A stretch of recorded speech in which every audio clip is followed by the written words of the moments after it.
এখন মা বলরামকে সুন্দর করে সাজিয়ে দিয়েছে গোষ্ঠের সাজে, কিন্তু বলরাম রাজপথে বাহির হয়ে দেখছে শ্রীদাম, সুদাম, দাম, বসুদাম, মধুমঙ্গল এরা তো কেউ আসেইনি, এমনকি ভাই কানাই পর্যন্ত এখনো গোষ্ঠে যাবার জন্য আসে। তা বলরামচন্দ্র মনে মনে ভাবছেন, আমি যদি চাঁদ মুখে শিঙা দিয়ে গোষ্ঠের বাজনাটা বাজিয়ে দিই, তাহলে এই গোষ্ঠের বাজনা শুনে সমস্ত রাখালগণ তারা গোষ্ঠের সাজে সেজে রাজপথে আসবে, আমরা ধেনুবৎস নিয়ে একসাথে গোষ্ঠে যাব। এই মনে করে চাঁদ মুখে শিঙা দিয়ে বলরাম গোষ্ঠের বাজনা বাজাচ্ছে।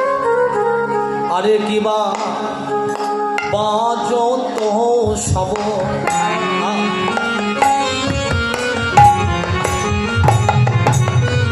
গোঠ বাজো না,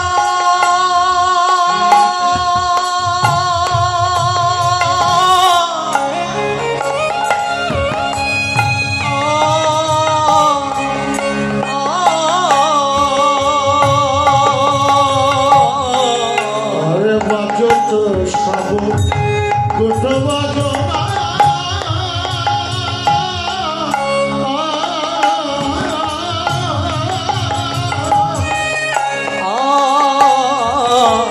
বাজো তো সব গোঠ বাজো না,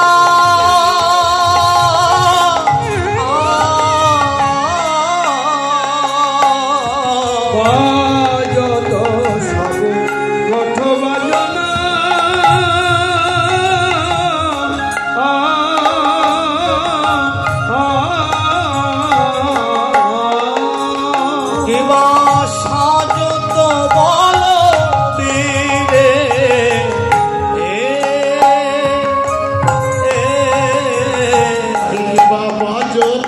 সব গোঠ বাজো না,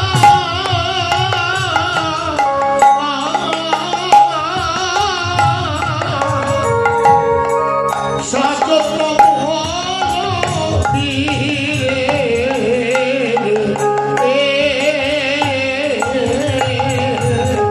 আজ গোঠের বাজনা বেজে উঠল, যে গোঠের বাজনা বেজে উঠল, বেজে উঠিল আহানন্দ ভবন মাতায়ে, গোঠের বাজনা বেজে উঠল রে, নন্দ ভবন মাতায়ে, গোঠের বাজনা বেজে উঠিল, আজ নন্দ ভবন মাতায়ে, আহা সাজো সাজো সাজো সাজো রবে, সাজো সাজো সাজো রবে, সাজো সাজো সাজো রবে, সাজো সাজো সাজো রবে, সাজো সাজো সাজো রবে, আজ গোঠের বাজনা বেজে উঠল, কিবা সাজো তো বলো বীরে, সাজো তো বলো বীরে। বলরামের শোভাটা কেমন দেখুন, পদকবি বর্ণনা করছে, মদে ঘূর্ণিত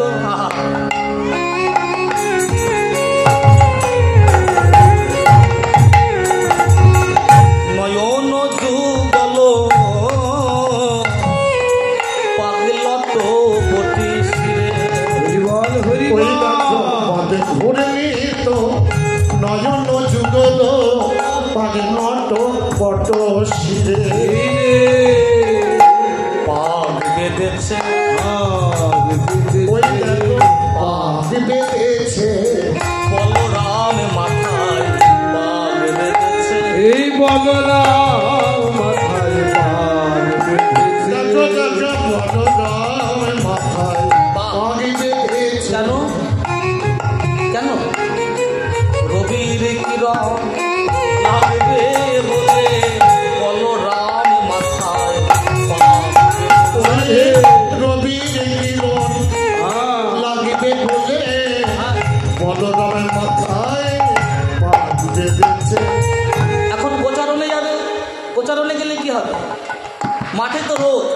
তাহলে কি?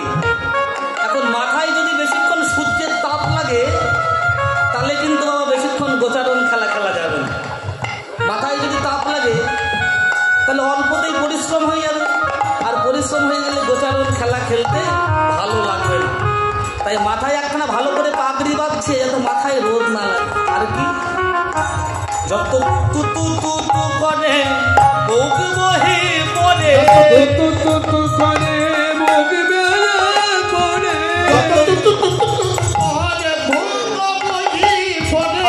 শ্বেত কমলের মধুরে, শ্বেত কমলের মধু, যত তত তত করে বুক বেলা করে, শ্বেত কমলের মধুরে, শ্বেত কমলের মধুরে।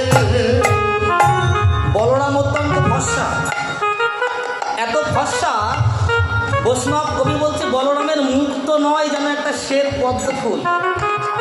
আর তোতলা মানুষদের একটা রোগ আছে কি বাবা, একটু কথা বলতে গেলেই লাল ধরে, লাল পড়ে তোতলা মানুষের। কিন্তু পদকবি বলছে যেন লাল নয়, মধু ঝরিছে, মধু ঝরিছে, লাল নয় যেন মধু ঝরিছে, লালা নয় যেন মধু ঝরিছে,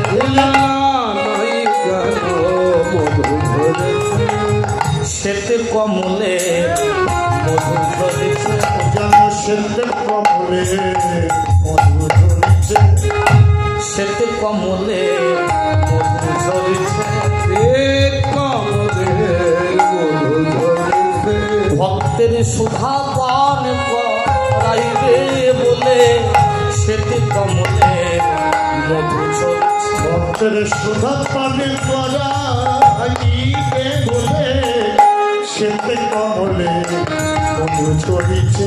আচ্ছা বলরাম তোতলা কেন? কি বাবা, যিনি স্বয়ং অনন্তদেব, তাই না, শ্রীকৃষ্ণের দাদা, সে তোতলা, এ বড় আশ্চর্য কথা। শাস্ত্রে কি বলছে? মুখং করতি বাচলাং পঙ্গু লঙ্ঘয়তে গিরি, যৎকৃপা তমহং বন্দে পরমানন্দ মাধব। রাধে রাধে। অর্থাৎ বোবার বাকশক্তি যে ভগবান দান করে, ধরুন আমাদের পাড়ায় কিংবা গ্রামে যদি কারোর বাড়িতে একটা সন্তান বোবা হয়, আমরা কার কাছে প্রার্থনা করি?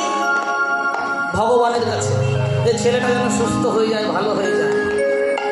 তাহলে বোবার বাকশক্তি যে ভগবান দান করে, পঙ্গুর গিরি লঙ্ঘন করার ক্ষমতা যে ভগবান দান করে, আবার অন্ধের দৃষ্টিশক্তি যে ভগবান দান করে, সেই ভগবানের দাদা স্বয়ং বলরাম সে তোতলা। তা ভগবান কি দাদার তোতলামিটুকু সারিয়ে দিতে পারে না? যে নিজের দাদার তোতলামি সারাতে পারে না, তাহলে সে জগতের জীবের কি মঙ্গল করবে? কি বাবা, কথায় যুক্তি আছে তো নাকি? বৈষ্ণব কবি বলছে ভগবানেরও সাধ্য নেই বলরামের তোতলামি সারানো। কেন? এ ভগবানও পারবে না সারাতে, কারণ এই যে হলো কৃষ্ণ প্রেমের তোতলা, এই যে হলো কৃষ্ণ প্রেমের তোতলা, যে হলো কৃষ্ণ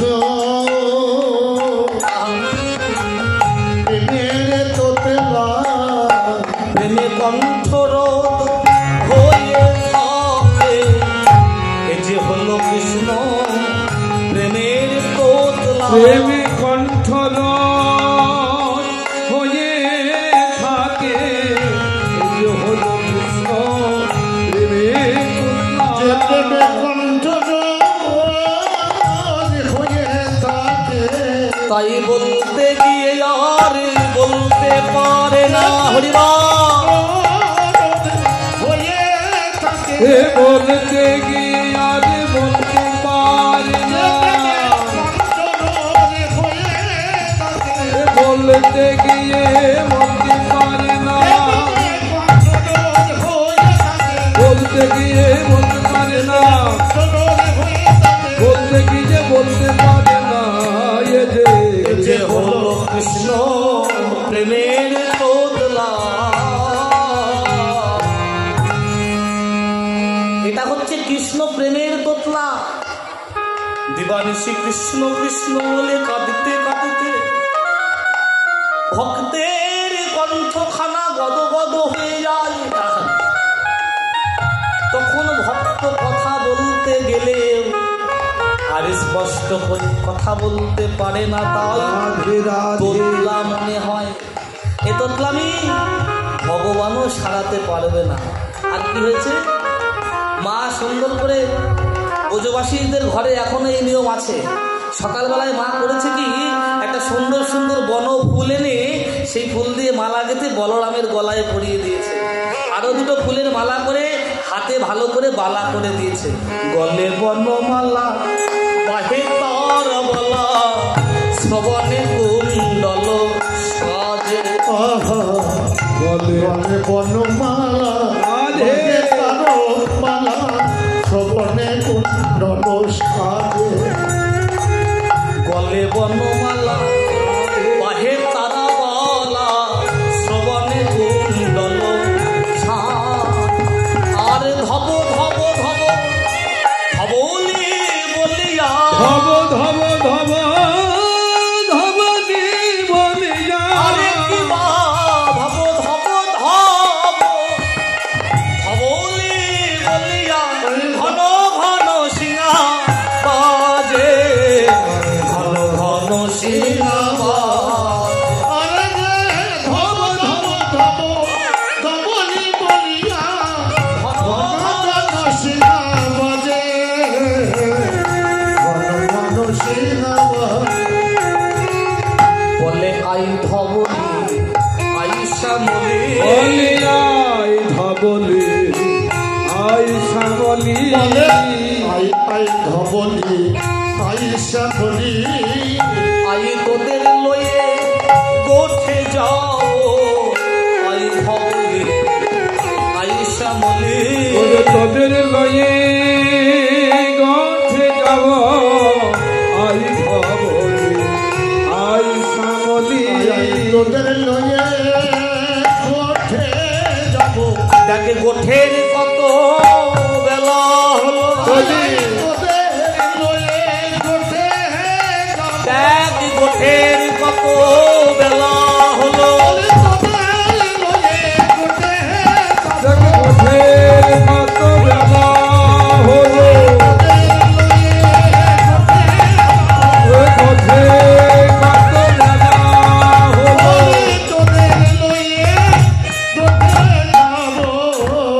আই ধবলি আই শ্যামলি গলে বনমালা বাহে তার বালা শোভনে কুণ্ডল সাজে, ধব ধব ধব ধবলি বলিয়া ঘন ঘন সিংহা বাজে। ঠিক এমন সময় একটা অঘটন ঘটেছে। কি হয়েছে, পূর্ব দিগন্তে সূর্যদেব উদয় হয়েছে, আর ওই সূর্যদেবের ওই আলোক রশ্মি এসে পড়েছে বলরামের গায়ে। এবার আমাদের গায়ে যদি ওই আলোক রশ্মি পড়ে তাহলে কি হয়, সামনে একটা ছায়া তৈরি হয়। এখন ওই ছায়াটা দেখে বলরাম মনে করছে এটা মনে হয় আবার আর একটা বলায়, কিন্তু বিম্ব ভিম্ব প্রতিবিম্বের যে কোনো পৃথক সত্তা থাকে না, ছায়ার ভিতরে প্রাণ থাকে। হ্যাঁ, আমাদের সামনে যে ছায়া থাকে, ছায়ার কোনো প্রাণ থাকে থাকে না, কিন্তু বিম্ব ভিম্ব প্রতিবিম্বের যে কোনো পৃথক সত্তা থাকে না। কৃষ্ণ প্রেমে উন্মাদ বলরামের এই জ্ঞান লঙ্ঘন হয়েছে। বলছে হ্যাঁ রে, তুই আবার কোন বলরাম, মানে সামনে আর একটা ছায়া দেখেছে, কিন্তু তোতলা তো অত্যন্ত রেগে যাচ্ছে। কোন বলাই রে, কোন বলাই রে, বলি তু তু তু আবার কোন বলাই রে, এ তো তুই আমার কোন বলাই রে, আমি একা বলা তু তু তু তু তু কোন বলাই রে, আমি একা বলাই কোন বলাই রে, আমি একা বলাই তুই কোন বলাই রে। একা বলাই তুই কোন বলাই রে, এখন যাবার সময় সেজে এলি তু তু আবার কোন বলাই রে। এখন যাবার বেলায় সেজে এলি তো তুই আবার কোন বলাই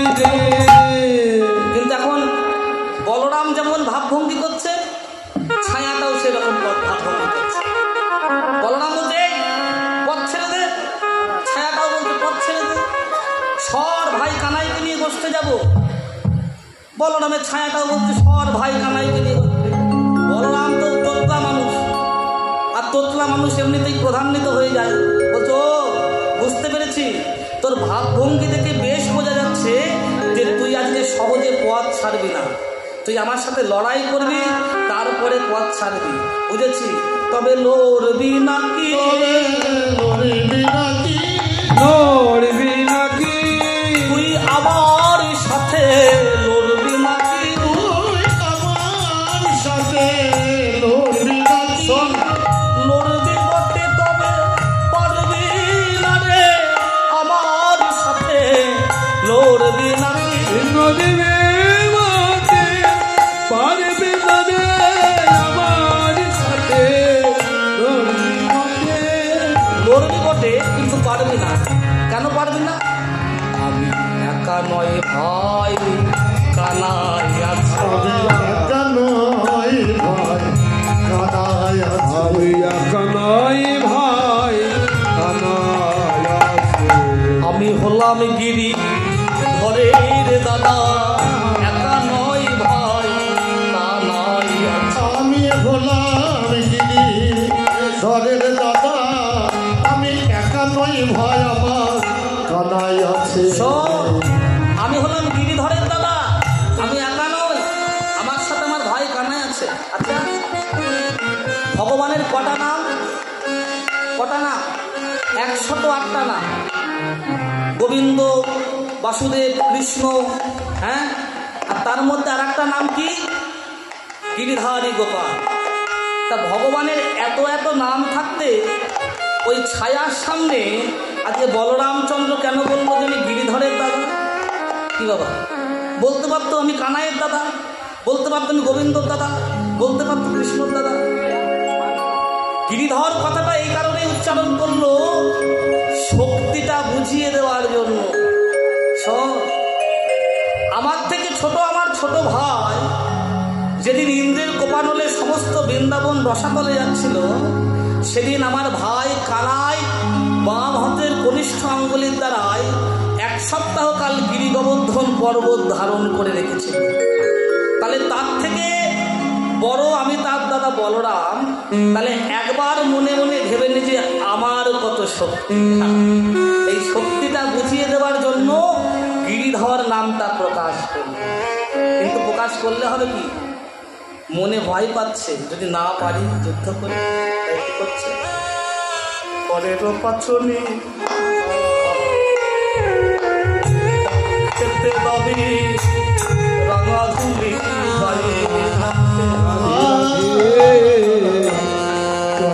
পাচনি পাচনি পক্ষে দাবি রাঙাধুলি গায়ে মাখে। পরের পাচনি পক্ষে দাবি রাঙা ধুলি গায়ে মাখে। পাচনি পক্ষে দাবি রাঙাধুলি গায়ে মাখে। রোজের রাঙা ধুলি বলাই গায়ে মাখে। রোজের রাঙা ধুলি বলাই গায়ে মাখে। রোজের রাঙা ধুলি বলরাম অঙ্গে মাখে। রাঙাধুলি বলরাম অঙ্গে মাখে। আহা শক্তি বৃদ্ধি করবার লাগি রাঙা ধুলি বলাই গায়ে মাখে। শক্তি বৃদ্ধি করবার লাগি রাঙা ধুলি বলাই গায়ে মাখে। তখন বলছিলাম না যে ধুলো সরাতে হবে না, ধুলেতে বসুন। এই দেখুন, বলরাম বৃন্দাবনের রাঙা ধুলে গড়া করে দিচ্ছে কেন? না শক্তি বৃদ্ধি করবার জন্য। জগৎজীবকে শিখিয়ে দিল, শোনো, ভজন পথে যদি শক্তিশালী হতে হয়, ভজনের পথে যদি অগ্রগামী হতে হয়, এই ব্রজের রাঙা ধুলিটা সবার গায়ে রাধে মাখতে হবে। রাধে রাধে। এটা ধুলি নয়, এটা গোপীর পদ রেণু, যে ধুলি মেখেছিল নন্দের বাটা কানুয়া, সেই ধুলি বলরাম গায়ে মাখছে কেন? শক্তি বৃদ্ধি করবার জন্য। কাকা কাকা কাকা কানাইয়া বলিয়া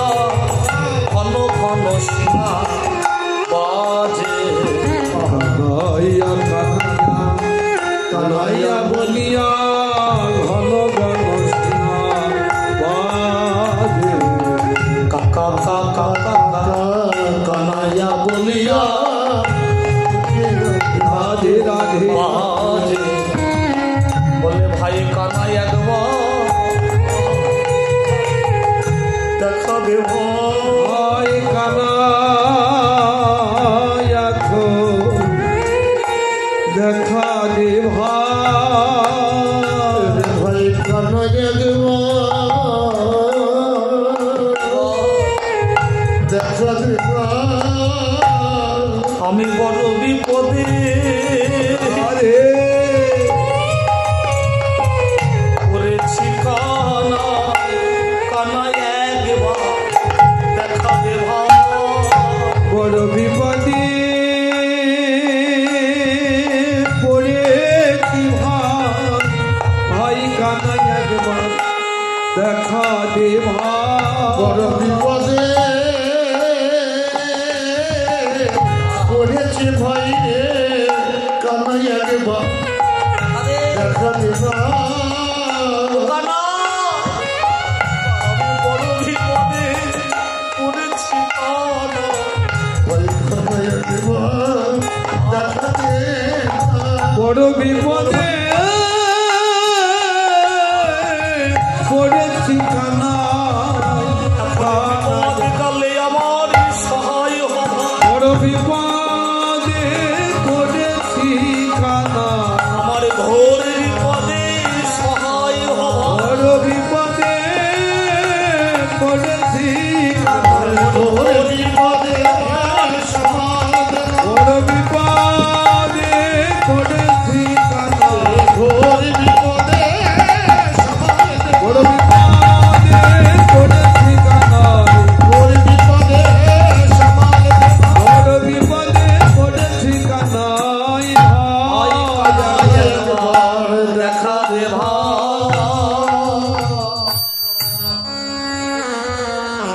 করেরও পাচনি কক্ষেতে দাবি বোঝের রাঙা ধুলি গায়ে মাখে কা কা কা কা কানাই না বলিয়া ঘন ঘন সিংহা বাজে। ঠিক এমন সময় হয়েছে কি বলরাম অত্যন্ত প্রধান্বিত হয়ে গেছে। ওই তোতলা মানুষ আগেই বললাম অল্পতে রেগে যায়। দেখবেন আমাদেরও আশেপাশে যারা শারীরিক কোনো দিক থেকে একটু দুর্বল হয় তাদের অল্প কথা বললেই তারা রেগে যায়, যাই তো। তা বলরাম তোতলা আর ওই সামনে ছায়াটা বারবার ওই রকম করছে তো বলরাম প্রধান্বিত হয়ে গেছে। আর অত্যন্ত ক্রোধে বলরাম যত থর করে কাঁপছে তো।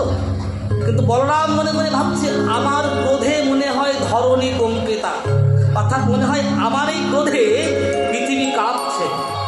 তাই কি করেছে পদাঘাত মারি কহে তিন বেরি স্থির হও মম ধরণী রাধে তোমারি কহে তিন বেরি স্থির হও ভব ধরণী ওই ধরণীকে তিনবার লাথি মেরে বলেছে ধরণী তোমার কোনো ভয় নেই, আমি তোমার সাথে আছি।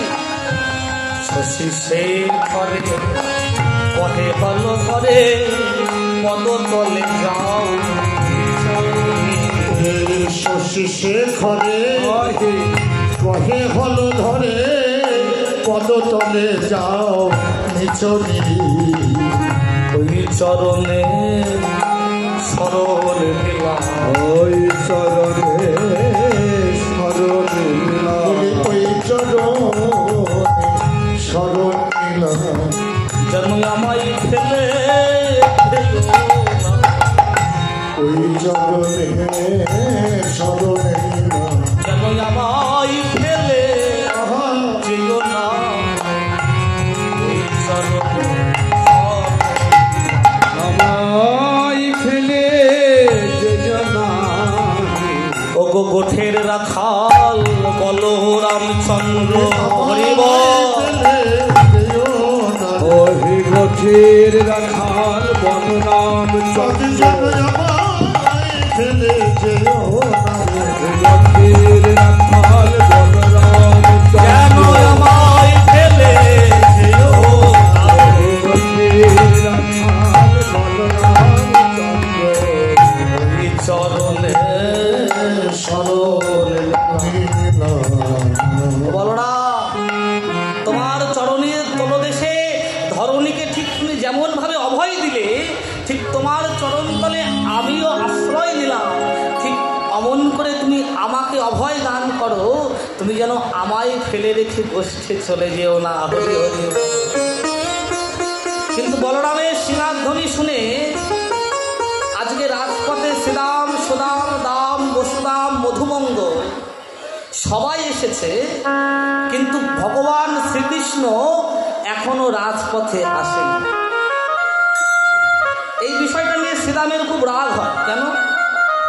আরে বাবা, আমরা রোজ সবাই সবার আগে গোষ্ঠের সাজে সেজে রাজপথে বাহির হব, আর ও কোন লাগছে যে রোজ দেরি করে গোষ্ঠী যাবে? হ্যাঁ, রোজ রোজ কি সাপতে ভালো লাগে, ডাকতে ভালো লাগে? এক দিন ডাকা যায়, তাই বলে কারোর ছেলেকে রোজ রোজ ডাকতে ভালো লাগবে? এখন এই ভগবান শ্রীকৃষ্ণের প্রিয় বন্ধু হচ্ছে সুবল।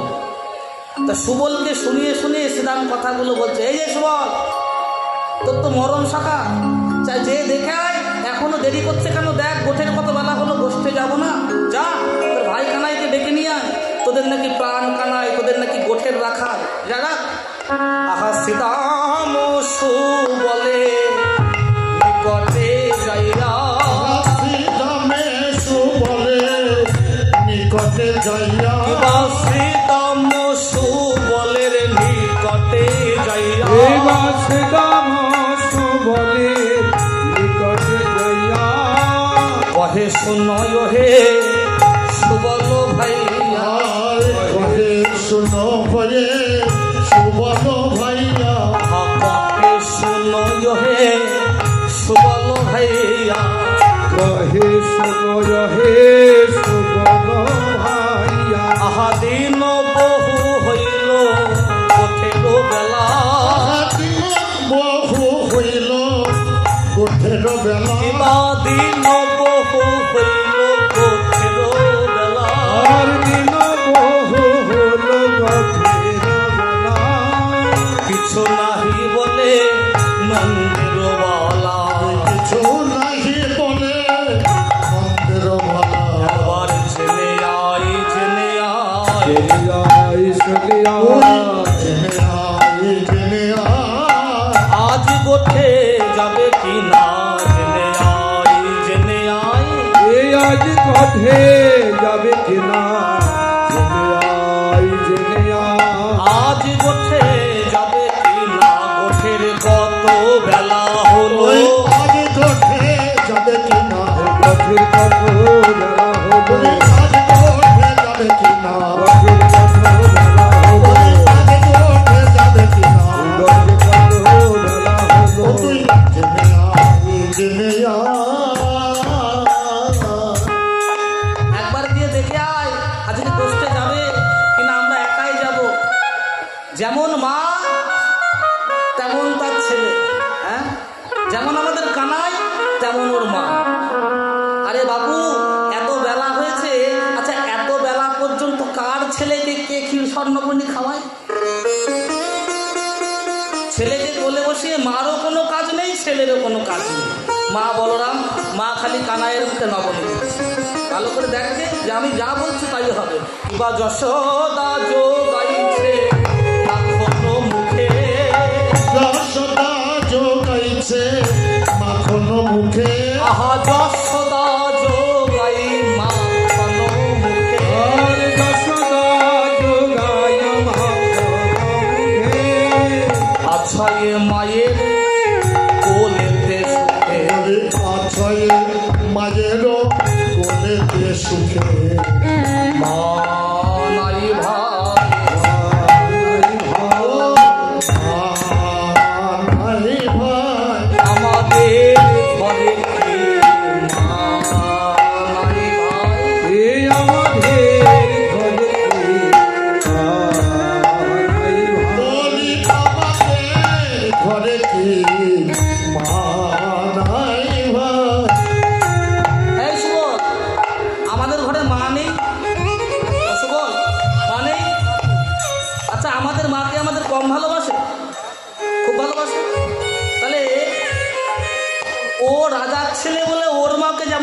সে নন্দ মহারাজের ছেলে তো। আমাদের মা কাঙাল হলে কি হবে? আমাদের মা তো আমাদের কম ভালোবাসে। না ও রাজার ছেলে বলে ওর মা সারাদিন ক্ষীরসর নবনী খাওয়াবে। আরে বাবা, কাঙাল হলে কি হবে? আমাদের ঘরেও তো ক্ষীরসর নবনী আছে। আমাদের মাও তো কোলে বসে খাইয়াতে পারে। কিন্তু আমরা জাতিতে কি? আমরা জাতিতে গোয়ালা, যাদের প্রতিদিন সকালবেলায় ধেনু বাক্স নিয়ে গোষ্ঠে যেতে হয়, তাদের এত বেলা পর্যন্ত ঘরে বসে থাকা মানায়, বসে থাকা মানায়।